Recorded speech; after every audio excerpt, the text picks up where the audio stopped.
Hello, welcome everybody. Yeah, I will just start right away, but how are you feeling today? Great? That's good. My name is Jonas Pilz. I work at Maxon, and today I want to show you what's new in Cinema 4D Release 19. Okay, let's start by reading a small quote. In a world where most large software companies are pulling back on features release to release and also not fixing bugs they deem as non-critical, I am year over year amazed at what Maxon does and how it does it. So, keeping that in mind, I want to show you some general Cinema 4D artwork that has been released in the last year. So, as you can see, it's used in very versatile ways, like this abstract stuff, architectural visualization, of course, any kind of visualization. And yeah, here's some VFX work, character again, motion graphic-y stuff. You can use it for anything, really. The only limit you have is your own imagination, and that's what I love about Cinema 4D. So, also this one, created by Cornelius Demrich. Look at the detail. It's incredible. This guy is crazy. Okay, Cinema 4D Release 19. The slogan of it is today's tools, tomorrow's technology. And I want to start with today's tools. So, the first time you open up Cinema 4D Release 19, you will see that there is some yellowish tint on some of the menu entries. And this is because of the first new feature that you see, which is the new feature highlighting. I don't want to go into it, but just continuing in order to save time. Our standard renderer got a new and huge speed up. So here's a comparison. In scenes with a lot of reflections, refractions, transparency, and ambient occlusion, you will benefit of huge speed ups. So you see, Release 19 is already finished in 2 minutes and 20 seconds. And this is the very same scene rendering on the very same machine, but with Release 18 and Release 19. Release 18 was 4 minutes and 44, so twice the speed. Alembic enhancements. Normally, our exchange format are in the end of the presentation, but the alembic enhancements are quite big, so I will show them to you. So, import point attributes into vertex maps. If you want to import like motion vectors from fluid simulations, from Houdini or RealFlow, this can be done now. We have a new alembic morph tag, and as long as you exported an alembic sequence with matching point count all over the animation, this alembic morph tag that you see here will preserve the animation. But because this is a polygon object now, you will have all of the benefits of polygon objects, like you can paint vertex colors and you can also use it within Expresso, so address points within Expresso. And we now support subframe interpolation, and this is really cool. Imagine you have a simulation which runs at 30 frames per second, and you want to turn it into a slow motion effect, so you crank the frame rate up to 300 frames per second, and then you import the alembic.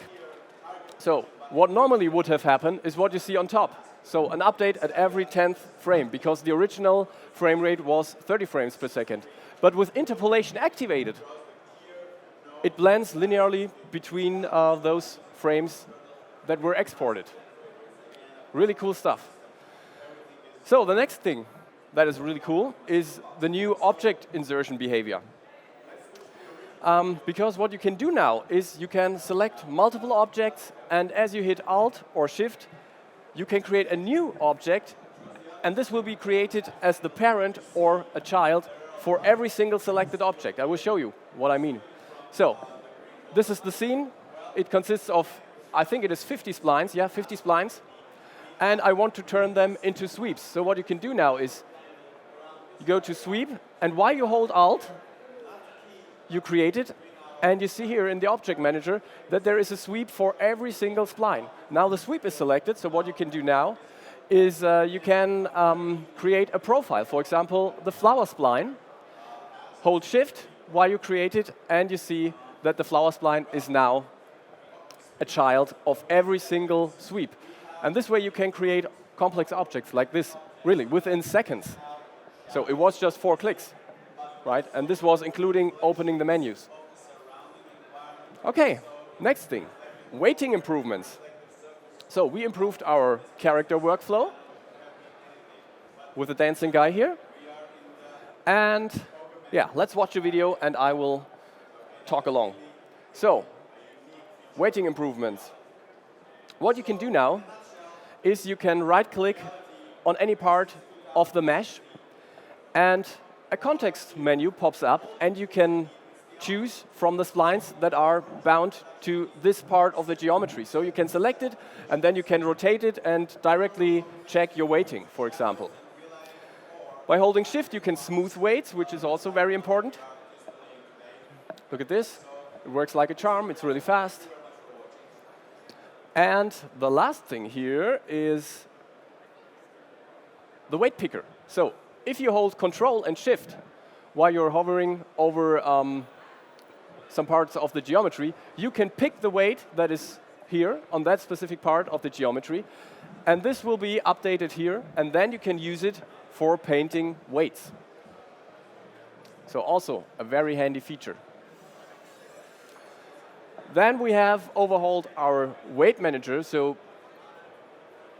it's restructured, and now it completely makes sense to work with 2 weight managers, for example, one showing only the joint list, and the other one for adjusting parameters and doing the stuff that you want, except for selecting. All new written mirror tool. So the mirror tool has been improved. Yeah, just mirror. And you see, it works perfectly. And the cool thing about the new mirroring algorithm is that it even works with meshes that are non-symmetrical. So as you can see here, the creases in the T-shirt are non-symmetrical. And the weights were mirrored, and you can see the boy walks. The other character-related thing in release 19 is PSD morphs, which means post-space deformation morphs, which is an industry standard for correctional morphs, and also for muscle emulation and animation. So here is a comparison video. This is the old correctional morph that is still there because you can need it for some in some cases. And you see, this is the blending between those. But as soon as you animate this, you see that there is some flipping going on here, and this is because it's tangential. So it depends on the surface of this object, and not on the joints, not on the joint rotation. The new PSD correctional morph looks at the joint rotation. You see, it's the very same morph here. And as you hit play, you see that there is no flipping going on. So this works like a charm. Here are 2 more examples, or a comparison. So of course, it's a correctional morph, and this is why it will be automatically blended as soon as you bend a joint or as you rotate a joint. Yeah, and here you see the difference. Here, there is no correctional morphing going on, and here, there is. So the mesh looks very clean. Another comparison. So although this is a pretty unnatural pose, you see that it works pretty well. OK, a new polygon reduction tool. Why is it so incredibly cool? 2 reasons. It reduces polygon objects with a complete new and intelligent algorithm for perfect results, of course. But the second thing, and that is essential, it preserves UVs and other vertex attributes, like, for example, vertex colors, vertex maps. So you see that it's now a generator and not a deformer anymore. And this is the interface. You see, this was the only parameter that you had before for controlling the reduction strength, the reduction slider. But now you can also type in the triangle count that you want to have in the end, or the vertex count, and the object will be reduced to this count. As you can see here, it's an intelligent algorithm that works adaptive. So in areas where you have many details, these details will also be preserved polygon-wise. And where you have less detail, there will be more reduction, like you can see here on the edges. And here is another comparison, so to speak. So this is the original mesh. It consists of almost 60,000 quads. And as you reduce it by 80%, 90%, 97%, 99%, you see, it's reduced a lot, but the texture still sticks to the object. So the UVs are perfectly preserved. And you can go even further, 99.5, 99.9. Now we're losing some ears here, but you can go even further. Look at this. What is that? I don't know, but the UVs are preserved. You see? OK, this was the old polygon reduction tool, and the mouse now looks like a pig. And these brown spots here are the ugly remains of a once beautiful UV texture. And this is ugly. Yeah. On the other hand, this is the new polygon reduction. You see, UVs preserved. Beautiful. Yeah. OK. Another new thing, motion tracker improvements. So there are 3 improvements. 2 are small, 1 is pretty big. I will start with the small ones. So what we have now for manual tracking is the circular pattern shape, which looks like this. And you can use that, of course, if you have circular trackers in the footage that you want to track. You can now also choose from a color channel that should be tracked. In previous versions of Cinema 4D, the motion tracker always used the luminance of footage in order to track it. And what you see here is, clearly, these are different colors here, red, green, blue. But that's only what we see. What the tracker sees is nothing. And this is what I show you here. Footage display, turn it into tracker view. All of these stars and the colors had the same luminance value. And this is just a gray soup. And, well, the tracker cannot see anything unless you change the mode or the color channel to be red, green, or blue. Then you start seeing the features again, and you can track them. And the big thing in the motion tracker is scene reconstruction.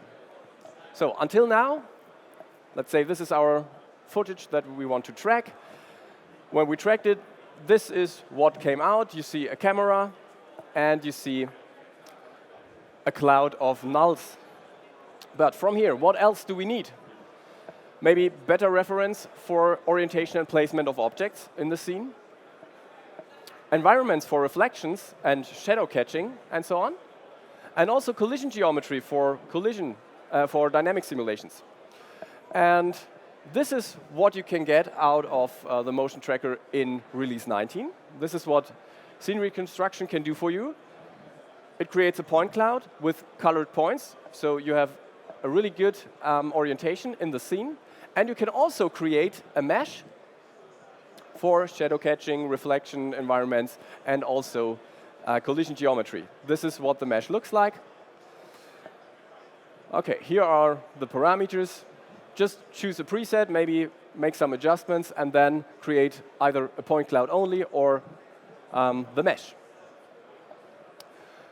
Yeah, it's colored using vertex colors. So on the left side, you see the geometry only. On the right side, it's the very same object, but with the vertex colors. And you see it's pretty good in resolution. Of course, if you need more resolution, you can always use your film footage and project it onto the geometry.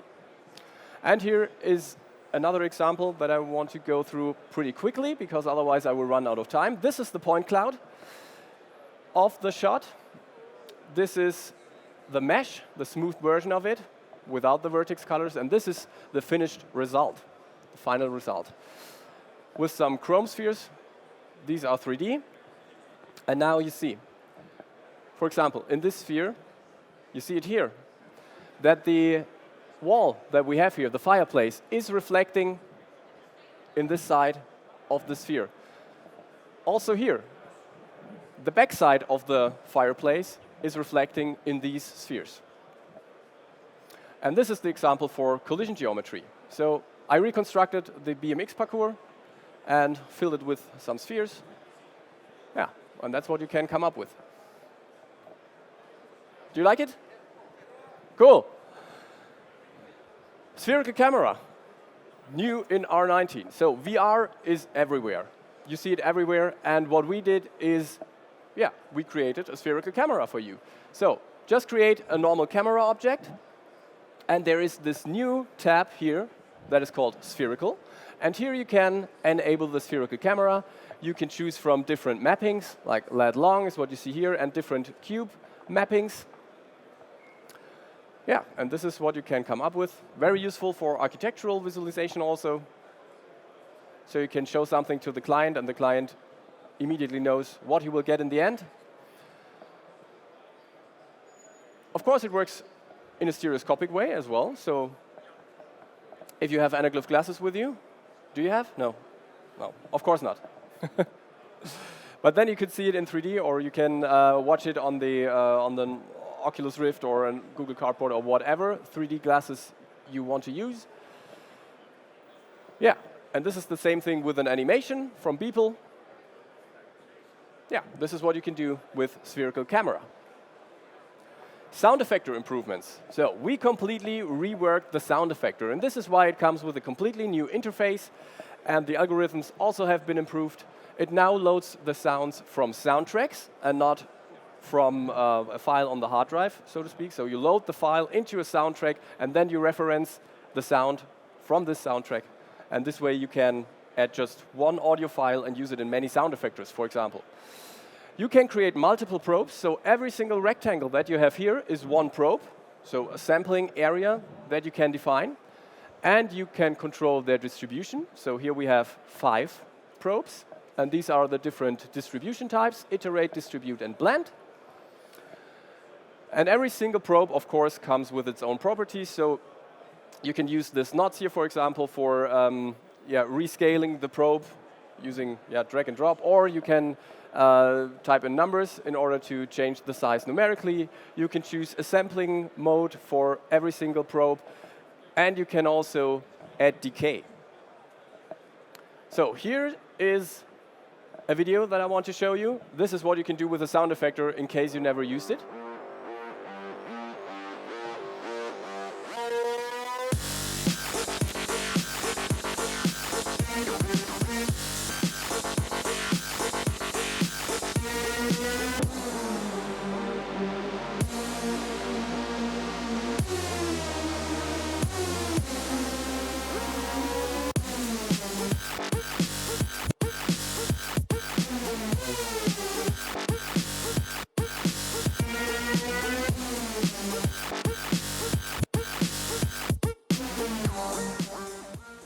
So very cool. Another example is this one by Simon Russell. And of course, you cannot only create motion graphics with this, you can also use any object in order to be modified by the sound effector. That's cool, isn't it? Yeah. Next thing, LOD object. Maybe you know that from game design.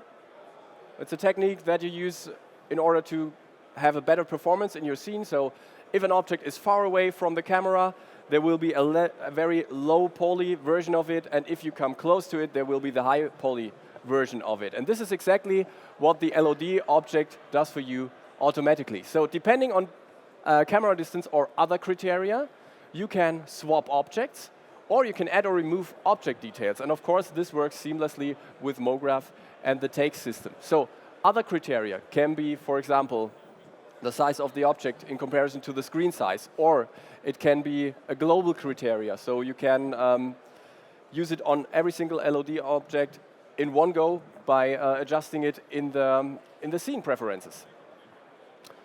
This is what the LOD object looks like, and you see there is 4 children. So there are different modes. This is children mode, what you see here, and it's set to camera distance. So depending on the camera distance, it will swap between those 4 Bs.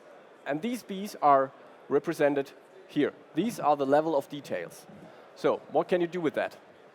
Right now, the camera is far away, so we don't need a high poly version of it, of the object.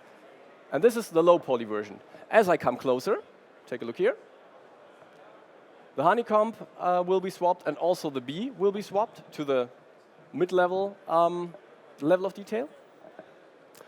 And as it comes closer again, the detail will be even more. The other mode that we have here is manual groups mode. And this is also really cool, because what you can do is you can define objects that should be shown in a specific level of detail. And the cool thing about this is you can do that progressively, so that the object that is on the lowest level of detail, like here, the door, will be there anytime. And as you come closer, all of the other things will be added. So that's progressive mode, like now the screws, and in the end, the door handle on the wrong side. Another cool thing that you can do using a level of detail is you can increase the performance of your scene. So look at this. There are many cars using an LOD object with 3 levels of detail: high poly, reduced, and low poly. And what I want to do for every single one is I adjust the criteria to be global. And now I can go to the project settings and use this level of detail parameter in order to adjust the level of detail for every single car here. With a high poly version, you see we've got 5 frames per second in average, which is pretty slow, and you cannot animate with that. But let's reduce it. This is the reduced version of all of the cars, just by changing one parameter. Yeah, 23 frames per second. This is something you can work with, but you can also use the placeholders. And in this case, it's even 27 frames per second. And this is definitely something you can work with. OK. As I told you, the LOD object also works with Mograph. So have a look at the coconuts. These are Mograph clones, and they will be swapped one after the other. So not all in one go, but one after the other, although they are Mograph clones. So this is supported. And the other thing that is supported by Mograph, which is also very cool, so this is what the camera sees. And this is what the LOD object does to your scene. So you will only have those bees calculated that will be visible in the camera. Of course, you can adjust the safety distance in order to have reflections that won't flicker. Fracturing enhancements, something I'm very excited about. Simon Fiedler already told us about it, but I will go a bit more in depth here. So we have now geometry gluing, which is the gluing of different fragments. So you fracture an object, and then you glue fragments back together so they are one piece. This is pretty easy. Here's the interface, and I will show you the video here. Just enable it, and by default, the glue type is fall-off, so we need a fall-off. Just click here to create a fall-off, and this will create a fall-off object. And here you can define the fall-off shape, for example, box, and you see that all of the fragments inside of that fall-off will be glued together. This is a new fall-off type in release 19, which is noise. And spherical. Of course, you can glue the rest. And you can also go to cluster mode. And here you can define a fixed number of fragments that shall be there in the end. And all of the fragments that you created before will be glued together to be this amount of fragments. And you can use also the point distance in order to create the gluing. So that's gluing. Inverted offset and hull thickness. That's actually something I'm very excited about, because it's just these 2 parameters, but you can do really cool stuff with it. So let me explain offset fragment invert. Here I fractured a dog, and you see the gaps between those fragments. And this is the offset fragments parameter that did this. On this side, the whole thing is inverted. So what you get is geometry of the gaps and not of the fragments themselves. You can create things like that with it, for example. And this is hull only. In R18, you came to this point. With R19, we can add thickness to it, as you can see here. And if you add thickness and you invert the offset, you can create structures like that. And those structures can also be animated. And I used the exact same setup to create this animation here. It's just fracturing objects which use the inverted fragment offset in combination with hull thickness. Yeah. OK, the next thing is cell scaling. Imagine you're tired of fracturing stones only. You need to fracture wood. But wood pieces are not like these roundish-like things. But the fragments of wood are long. So we now have scale cells. And what you can do is you can non-uniformly scale the fragments. And this is what you can come up with. Wood chopping. Cool. Very effective way to chop wood. All this. This is crazy. Sorting of fragments. Until now, you could sort the fragments using the X, Y, or Z direction. With release 19, you can also use a user-defined vector that you can link to the rotation of another object in order to control the sorting. You can also sort the fragments using an object. In this case, it's a null in the middle. You can also use a spline, so it will use the distance to the spline in order to create the sorting. But you can also sort along a spline. And then you can come up with an animation like this, or this. And the next thing is detailing, which is very important. Because right now, or until now, our fracturing had a very computer graphical look. It was only straight edges. You could come up with very stunning motion graphics. But it wasn't that good for visual effects, because you couldn't create this detail that you see in here, in the orange parts. This is the interface. It's not as complicated as it seems to be. This is an object without the detailing, and this is with detailing. So you see, it's subdivided and also distorted here in those inside areas. Again, comparison, no detailing, detailing. And here you also see the detailing on the breaking edges. And this really makes the difference between a photorealistic visualization and something that looks like a computer graphic. So you cannot only noise the inside here, but you can also noise the edges. Here you see it's a straight edge. It doesn't look very natural, but here it looks natural because the whole edge is distorted. Yeah, you can, of course, detail everything, not only the inside. You can relax the inside edges, which is also pretty cool. Because what I always tell people is to think outside the box. And the fracturing generator is not only a tool that you can use for breaking up things. You can use it for modeling, for cutting things. And you can also perfectly use it for motion graphics. And this is an example that only used the relax inside edges parameter. And it was animated here. So this is what you can come up with, for example. I think you have even more ideas.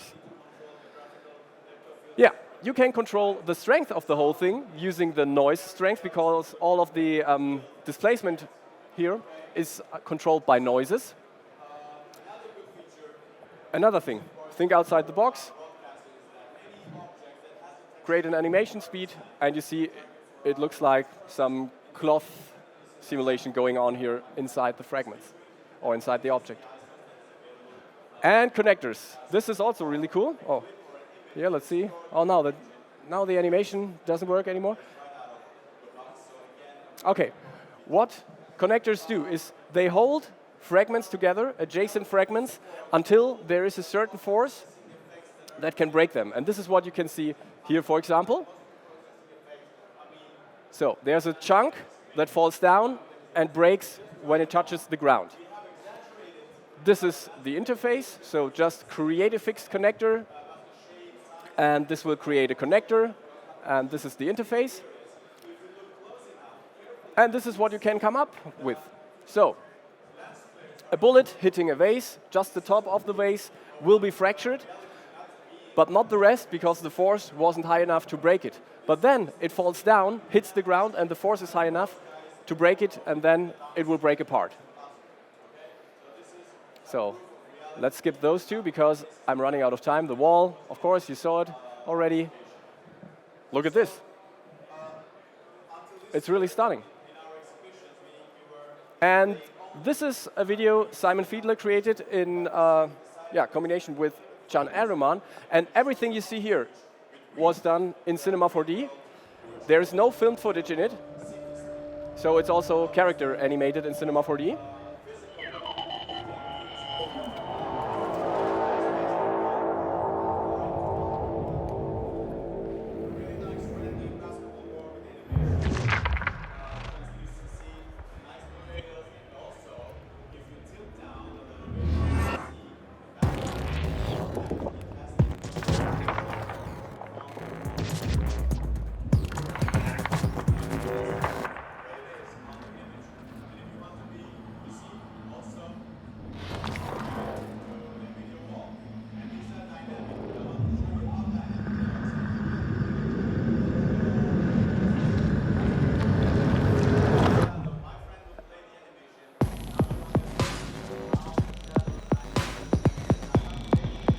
Isn't that cool? Did you like it? Cool. Okay, as I told you, today's tools, tomorrow's technology. Now we come to the tomorrow's technology part. So the first thing is something I want to go through very quickly, a new modeling core. So currently, our whole Cinema 4D program is reworked. We completely rewrite it. And the modeling core is something that we rewrite at the moment. And it's a future-proof under the hood improvement, of course. You can already take a peek at the align normals and reverse normals commands. And what this whole modeling core will do in the end is it will provide you with faster modeling, more accurate modeling, better n-gon handling and faster n-gon handling, and a lot more. This is the n-gon handling. And we also have a new media core. So when Apple revealed that QuickTime wouldn't be supported on Windows anymore, we had to react. Well, we didn't just react. We really turned everything upside down and completely reworked the media core. You always have to do with media. You import textures, image textures, video textures. You import sound and also export all of this stuff in Cinema 4D. So you need to have a good media handling. So now we have a new modern media SDK API to load and save media. And the cool thing about it is it loads the data directly to the place where it's needed without conversion. That's important because that saves a lot of memory and makes it a lot faster. And of course, we now support more media formats like, for example, export of MP4 and also import. This is cool because sometimes you want to hand out something to the client and you don't want to render it out and then convert it to an MP4 in order to give it to the client.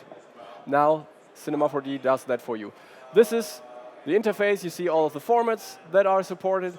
And you also see the compression settings. And the cool thing about these is that previously there was an additional window popping up, an ugly window.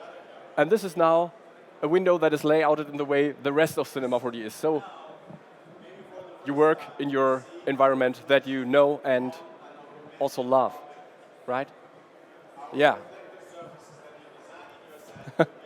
Okay, the next thing is ProRender. Cinema 4D Release 19 comes with a GPU renderer. So, what is ProRender? It's a new cross-platform GPU renderer based on AMD's Radeon ProRender engine. The advantage of that is that it's based on OpenCL and therefore works with AMD cards as well with NVIDIA cards. It is an unbiased, physically based GPU and CPU unidirectional path tracing renderer. And I think that's clear to you, right? OK, that's good because I won't explain it. I don't have the time. But what it is also is it's very deeply integrated. That's our focus of this first iteration of the ProRender integration. It's very deeply integrated. And this means you don't need to learn a new material system, for example, because ProRender understands it right out of the box. ProRender understands the Cinema 4D materials.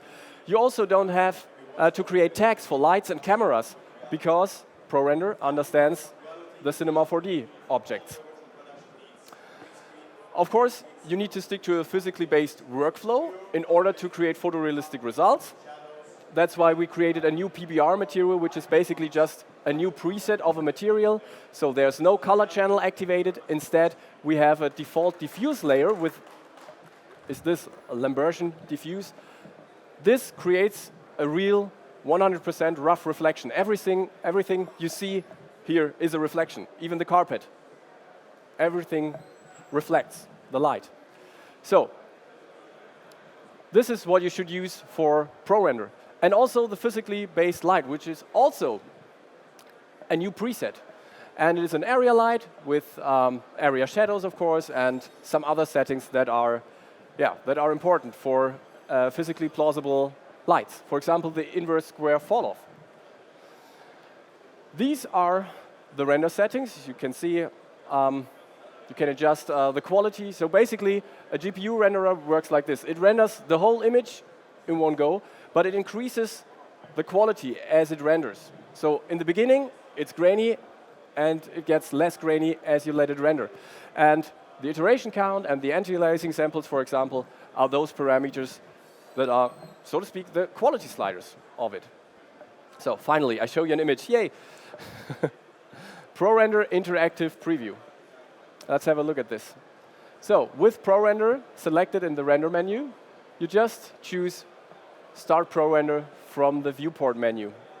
And it immediately starts rendering. You can move your camera. It immediately re-renders the whole scene, and it's incredibly fast.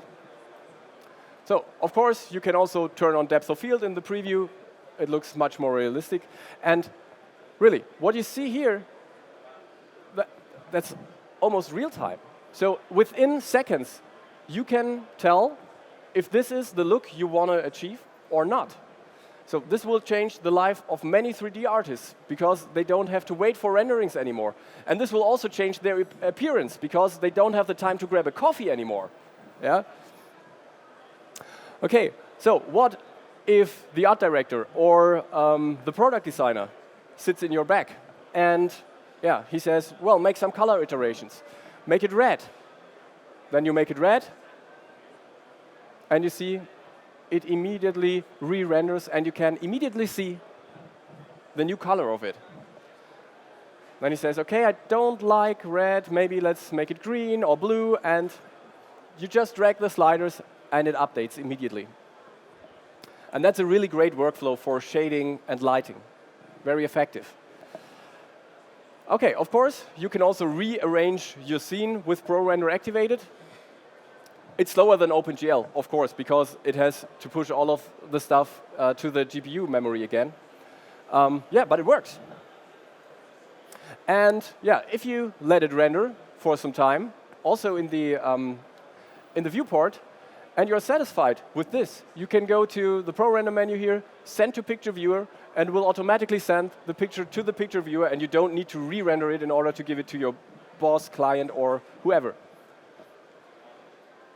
This is the offline render settings. So there are two sections of render settings, preview and offline settings.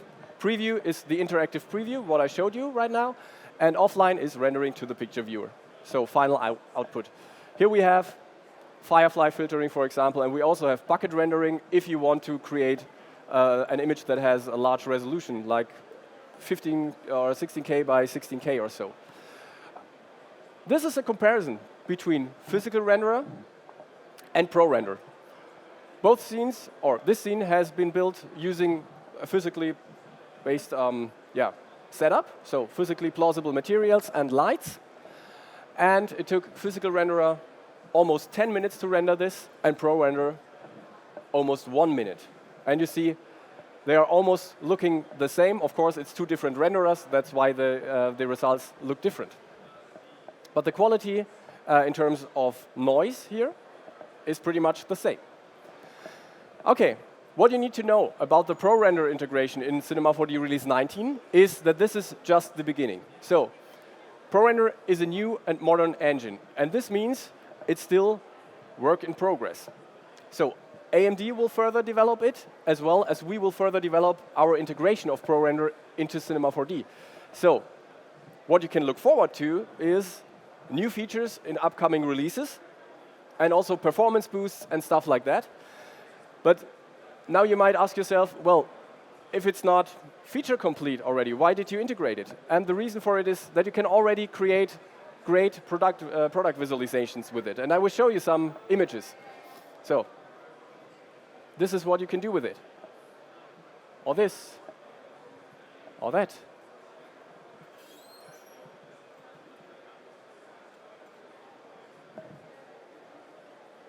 Well, I couldn't tell the difference between the photograph and the rendering in this case. Also this one. This is a cool pro render machine created by Glenn Johnson, a colleague of mine. So here you can adjust the ray depth. This is what pro render would look like if it was a machine. Also this one. I mean, look at this. It's incredibly fast, as you saw, and incredibly photorealistic.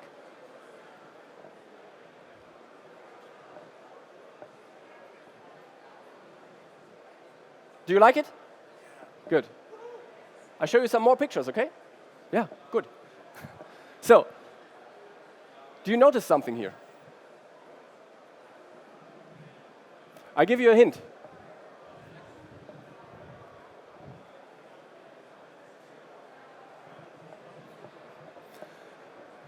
I see it in the way you look. You understood it.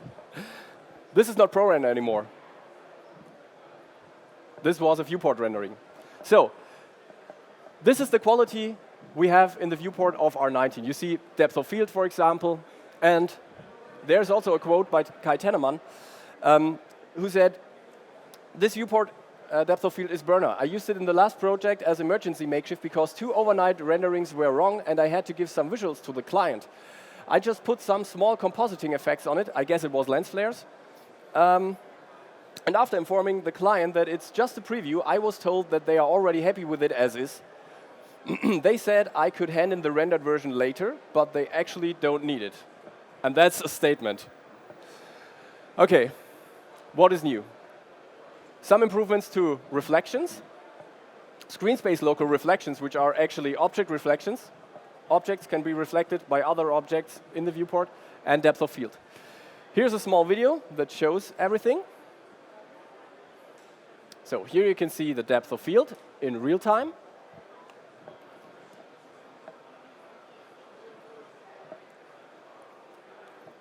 And you can use the focus picker, for example, to pick the focus of your camera in real time, and you can adjust the focus plane, of course. You can also adjust every kind of shader, light, and I mean, this is what you work with now in the viewport. This is the look of a game engine.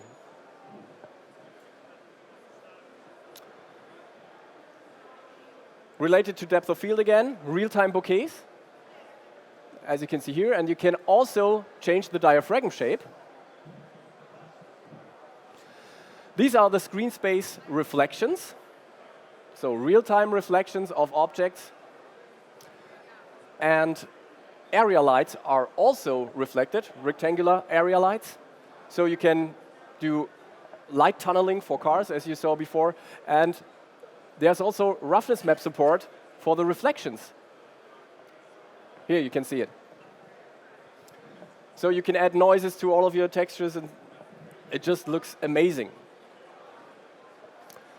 If you want to use the OpenGL renderer as a final renderer, you can use it in the render settings. That was possible before. But what we have here now is super sampling. So if you have problems with anti-aliasing, for example, you can choose super sampling, well, 4x4, and this will create, or this will render the image in a resolution ×4 in both directions, and scale it down then. And this is how you get really nice and smooth edges here. This is without, this is with super sampling. Without, with. And here's another comparison. This is the R18 viewport, which already looked good. But this is the R19 viewport, and it looks much better. You have reflections here. You have reflections there, there, there. You have depth of field in the back. You have depth of field here in the back. You have reflections off the back, in the front, and everywhere. you have something that is looking incredibly cool. Depth of field and reflections and so on, and well. What else can I say? Yeah. Okay, next slide. You know that? It's a comparison slide. ProRender. Compare the images. There is a difference, of course, but one is ProRender. It looks more realistic than the OpenGL view, but the OpenGL view still looks incredible. 2.5 minutes, 3 seconds.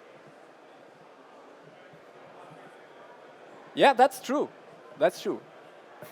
You can say something like, wow. Oh, come on, some interaction. Do you like it?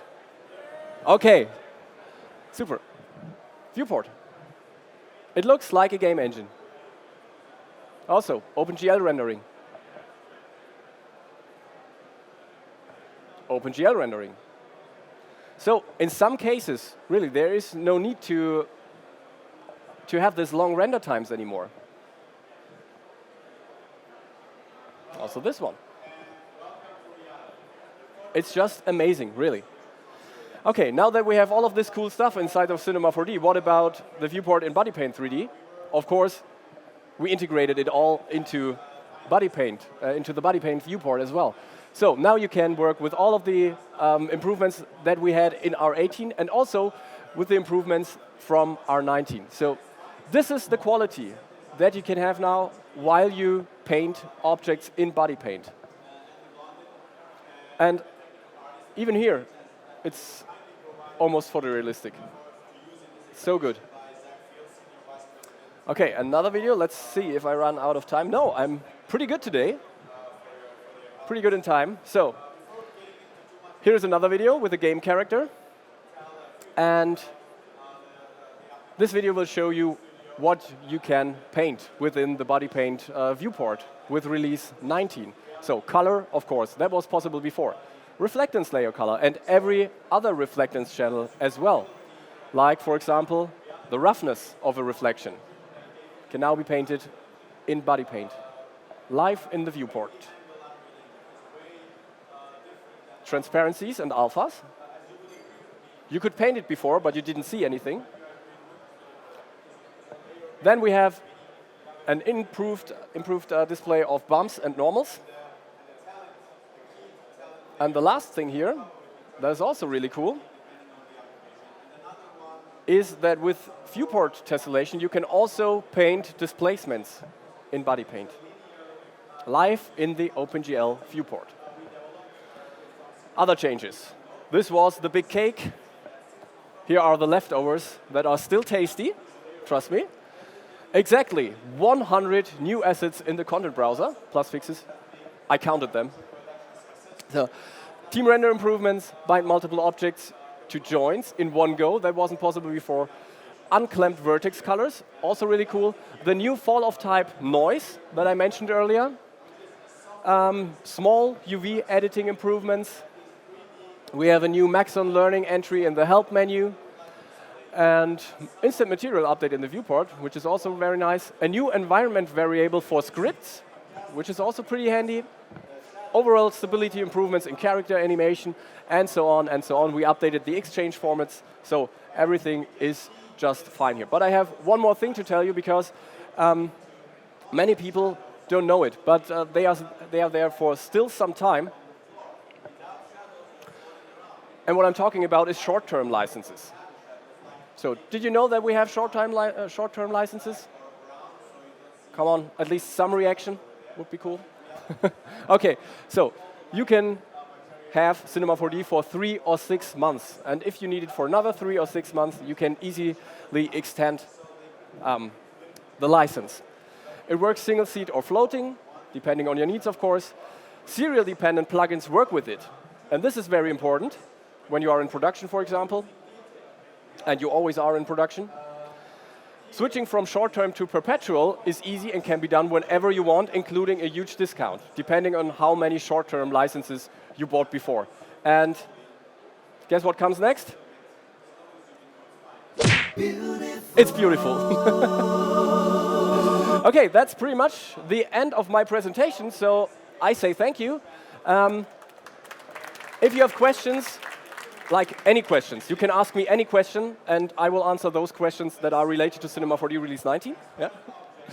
Yeah, come to me, to the booth, to the demo workstation, and yeah, say hello. Thank you.